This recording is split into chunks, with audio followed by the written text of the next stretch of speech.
بہت عرصے پرانی بات ہے، میں اس وقت لکھنؤ ہی میں رہتا تھا. مجھے میرے بعض دوستوں نے آ کر بتایا کہ لکھنؤ میں بایو کیمسٹری کی ایک انٹرنیشنل کانفرنس ہو رہی ہے.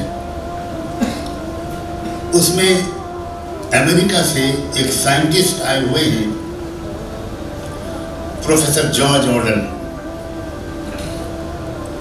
وہ آپ سے ملنا چاہتے ہیں، اسلام کے بارے میں کچھ بات کرنا چاہتے ہیں. میں نے کہا کہ ضرور.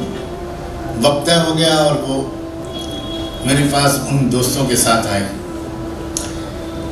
تو میں مینٹلی پریپیئر اپنے کو کر رہا تھا ان کے آنے سے 2-4-5 منٹ پہلے کہ ان سے انشاءاللہ اسلام کے بارے میں کچھ بات کروں گا اور اسلام اور سائنس کے جو ریلیشن ہے اس موضوع پر ان سے کچھ ڈسکشن کروں گا، کچھ سیکھوں گا، کچھ سکھاؤں گا. لیکن جب وہ آئے تو وہ سائنٹسٹ کہیں سے نہیں لگ رہے تھے، وہ ایک مہنت اور ایک سادھو اور ایک سنیاسی لگ رہے تھے. سر سے پیر تک سیفران کلر کے دھوتی میں تھے، سر مڑا ہوا تھا اور گلے میں ایک کیا کہتے ہیں اس کو، مالا نہیں، ہاں رودراکش، وہ پڑا ہوا تھا. اس کو دیکھ کر میں سمجھا کہ ارے یہ تو ہرے راما ہرے کرشنا مشن کی علامت ہے. خیر بات چیت شروع ہوئی تو میں نے ان سے کہا کہ آپ ذرا پوری تفصیل سے اپنے بارے میں بتائیے اور یہ بھی کہ ہرے راما ہرے کرشنا مشن سے آپ نے کیا سیکھا. میں تو ایک طالب علم ہوں، جو چیز ملے اچھی ملے میں ہر جگہ سے سیکھنا چاہتا ہوں. تو انہوں نے کہا کہ میں 4 مہینے بنگلور میں ہرے راما ہرے کرشنا کے مشن میں رہا ہوں. سائیں بابا کے انڈر میں نے دھیان اور گیان سیکھا، منتروں کا جاپ سیکھا، ادھیاتمکتا کی شکشا لی. تو میں نے کہا کہ بہت خوش نصیب ہیں آپ.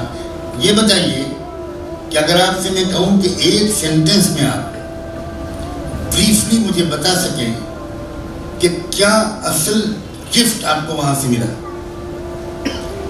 تو انہوں نے کہا کہ بہت آسان لفظوں میں یہ کہہ سکتا ہوں کہ کوئی انسان کامیاب اس وقت تک نہیں ہو سکتا جب تک کہ وہ اپنی ہیومن نیچرل ڈیزائرز کو ٹوٹلی کرش نہ کرے.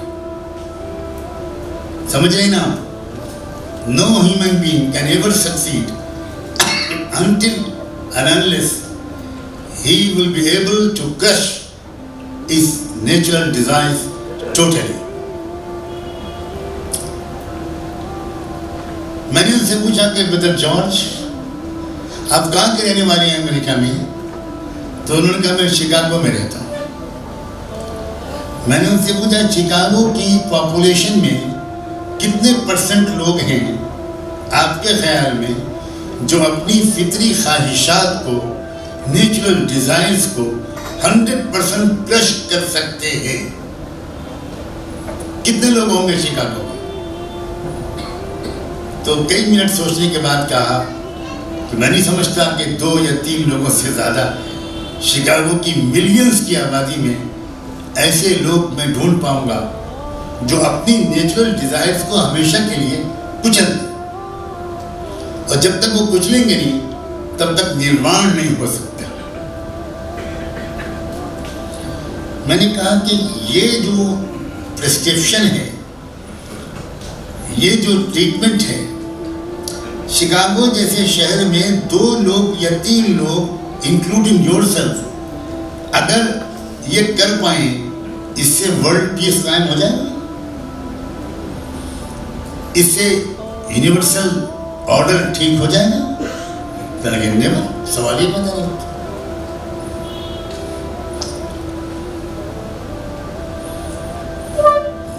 تو میں نے کہا کہ پھر آپ اس کو کیسے ایکسپٹ کر رہے ہیں جب دنیا کے عام انسان کسی نسخے پر عمل نہ کر سکیں تو اس کا کیا فائدہ؟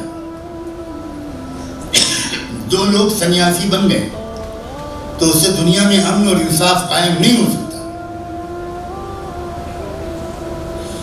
چلیں ایبسلیوٹلی ٹرو۔ پھر انہوں نے کہا کہ میں اسی لیے تو آپ کے پاس آیا کیونکہ میں پچھلے 15-20 دن سے پروفٹ محمد کی لائف ہسٹری پڑھ رہا ہوں، اور اس سے مجھ کو یہ لگا کہ مجھے لگتا ہے کہ مجھے فردر تلاش کرنا چاہیے۔ اور میں نے یہاں لکھنؤ میں پوچھا کہ میں کسی مسلم اسکالر سے ملنا چاہتا ہوں، تو انہوں نے آپ کے پاس لے آیا اور آپ نے ایسا سوال کر دیا اور میں نے سچ سچ بتا دیا۔ اب آپ پلیز گائیڈ کریں کہ کیا سولوشن ہے۔ میں نے ان سے کہا کہ آپ کے پاس کوئی ڈائری یا نوٹ بک ہے؟ انہوں نے فوراً اپنا بیگ کھولا، ڈائری نکالی۔ میں نے ان سے کہا کہ کالم بنائیے، 2 کالم بنائیے یا 3 کالم بنائیے، 2 لائنز ڈرا کیجیے، 3 کالم بن جائیں گے۔ پہلے کالم میں آپ اپنی جو آپ کی نیچرل ڈیزائرز ہیں، جو ہیبٹس ہیں، جو عادتیں ہیں اچھی یا بری، آپ ان کو لکھتے چلے جائیے وداؤٹ ٹیلنگ می آپ کیا لکھ رہے ہیں۔ وہ لکھتے رہے، میں خاموش انتظار کرتا رہا۔ میرے خیال میں شاید 20-25 منٹ کے بعد کہنے لگے جتنا مجھے یاد آیا میں نے لکھ دیا۔ کتنی لکھی آپ نے؟ تو شاید 52 یا 54 کا فگر بتایا۔ کیا لکھا؟ میں نے کہا ایک ایک کر کے پڑھتے جائیے۔ اب انہوں نے پڑھنا شروع کیا۔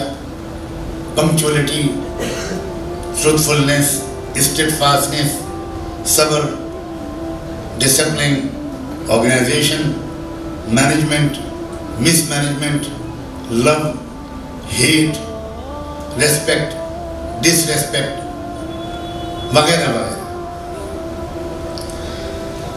میں نے کہا اب آپ ایسا کیجئے کہ ہر ہیبٹ یا ڈیزائر کے سامنے آپ اس کو اگر پسند کرتے ہیں تو ٹک کر دیجئے، اگر آپ ناپسند کرتے ہیں، ڈس لائک کرتے ہیں تو اس کو آپ کراس کر دیجئے۔ بس اتنا کیجئے، مجھے نہ بتائیے۔ چپ چاپ وہ لکھتے رہے، کہیں ٹک کرتے ہوئے نظر آتے تھے، کہیں کراس کرتے ہوئے۔ جب پورا کر چکے تو میں نے کہا کہ اب آپ مجھے نہ بتائیے کہ کس چیز کو آپ نے لائک کیا اور کس چیز کو آپ نے ڈس لائک کیا۔ مجھے اب آپ ایک ایک ہیبٹ یا اپنی ڈیزائر پڑھتے رہیے، میں آپ کو بتاؤں گا کہ اسلام کس چیز کو لائک کرتا ہے، اسلام کس چیز کو ڈس لائک کرتا ہے، کس سلسلے میں اسلام انکریج کرتا ہے، کس سلسلے میں اسلام ڈسکریج کرتا ہے۔ تو وہ بولتے گئے، میں بولتا گیا۔ وہ میرے کہنے کے مطابق اسلام والے کالم میں ٹک کرتے رہے یا کراس کرتے رہے۔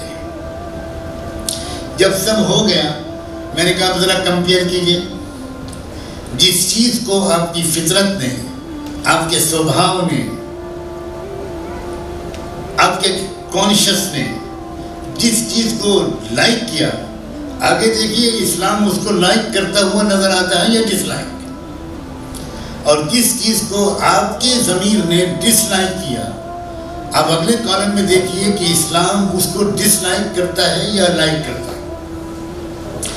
تو وہ پورا پڑھنے کے بعد کہنے لگے اٹس امیزنگ، ایبسلیوٹلی امیزنگ، یعنی جو فیصلہ میرے اپنے ضمیر کا ہے، میری فطرت کا ہے، وہی فیصلہ اسلام کا ہے۔ ایک جگہ بھی کنٹراسٹ نہیں ہے۔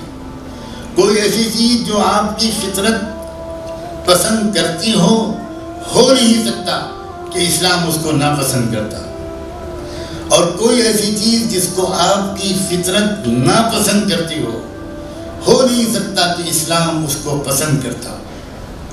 اسلام باہر سے امپوز کیے ہوئے ڈوز اینڈ ڈونٹس کا نام نہیں ہے، اسلام آپ کے اندر کی آواز ہے، اسلام فطرت کی آواز ہے۔ فطرت حیا کو پسند کرتی ہے، بے حیائی کو پسند نہیں کرتی۔ فطرت سچ کو پسند کرتی ہے، جھوٹ کو پسند نہیں کرتی۔ فطرت انصاف کو پسند کرتی ہے، ظلم کو پسند نہیں کرتی۔ اسی طرح اسلام حیا کو پسند کرتا ہے، بے حیائی کو پسند نہیں کرتا، سچ کو پسند کرتا ہے، انصاف کو پسند کرتا ہے۔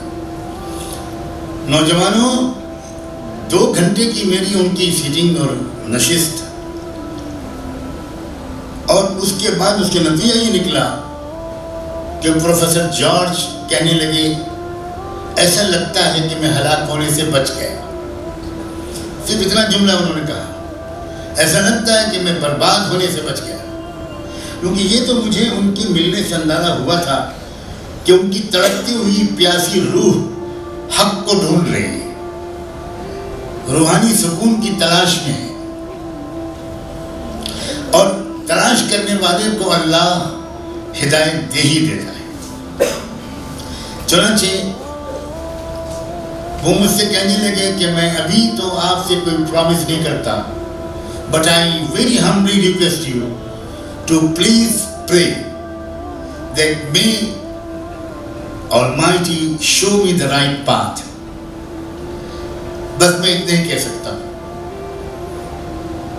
وہ چلے گئے۔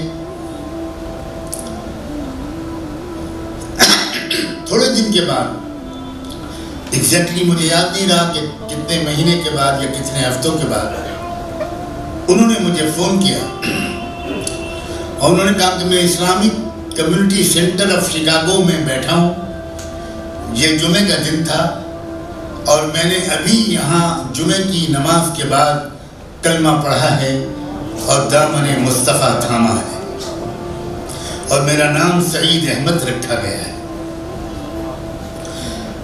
خوشی کی بات یہ ہے کہ انہوں نے مجھ سے کہا کہ اب میں مطمئن ہو گیا، اب مجھے ایک کمپلیٹ پرفیکٹ مسلم بننا ہے، میں کیا کروں؟ اللہ نے مجھے ایک مشورہ دینے کی توفیق دی، جس کی تفصیلات میں اس وقت بیان کرنا غیر ضروری سمجھتا ہوں۔ اس شخص نے اس مشورے پر عمل کیا، چند مہینے وہ ایسی جگہ پر جا کر رہے وہ پروفیسر جہاں اللہ نے اس شخص کی بہترین تربیت کی، اور اگلے شاید 1 سال کے بعد رمضان مدینے میں گزارنے کے لیے اللہ نے مجھے وہاں پہنچایا، اور پروفیسر جارج مدینے میں رمضان گزارنے کے لیے وہاں آئے، پروفیسر سعید، اور آپ کو حیرت ہوگی 1 سال میں وہ 15 پارے کے حافظ ہو چکے تھے، اور مسجد نبوی میں تراویح کے بعد نفلیں میں ان کے پیچھے پڑتا تھا۔ بہت اصرار کیا کہ آپ عمل کرنا، دیکھو میری عمر زیادہ ہے، میں اس وقت 25-30 سال کا ہو چکا ہوں گا، اور آپ کی عمر ابھی 1 سال ہے، آپ کے اعمال نامے میں شاید ہی کوئی گناہ لکھا ہو، میرے اعمال نامے میں بہت گناہ لکھے جا چکے، مدینے میں آپ نماز پڑھا دو، شاید اس کی برکت سے میری مغفرت ہو جائے گا۔ آج اس شخص کے 4 لڑکے حافظ قرآن ہیں، 2 لڑکے عالم اور مفتی ہیں، اور بہت کام کر رہے ہیں۔ شاید اب تک کئی ہزار لوگ ان کی اولادوں کے ذریعے، جس میں لڑکیاں بھی ہیں لڑکے بھی ہیں، دامن مصطفیٰ تک پہنچ چکے ہیں۔ اسلام کی روشنی ان کے دلوں کو روشن کر چکی ہے۔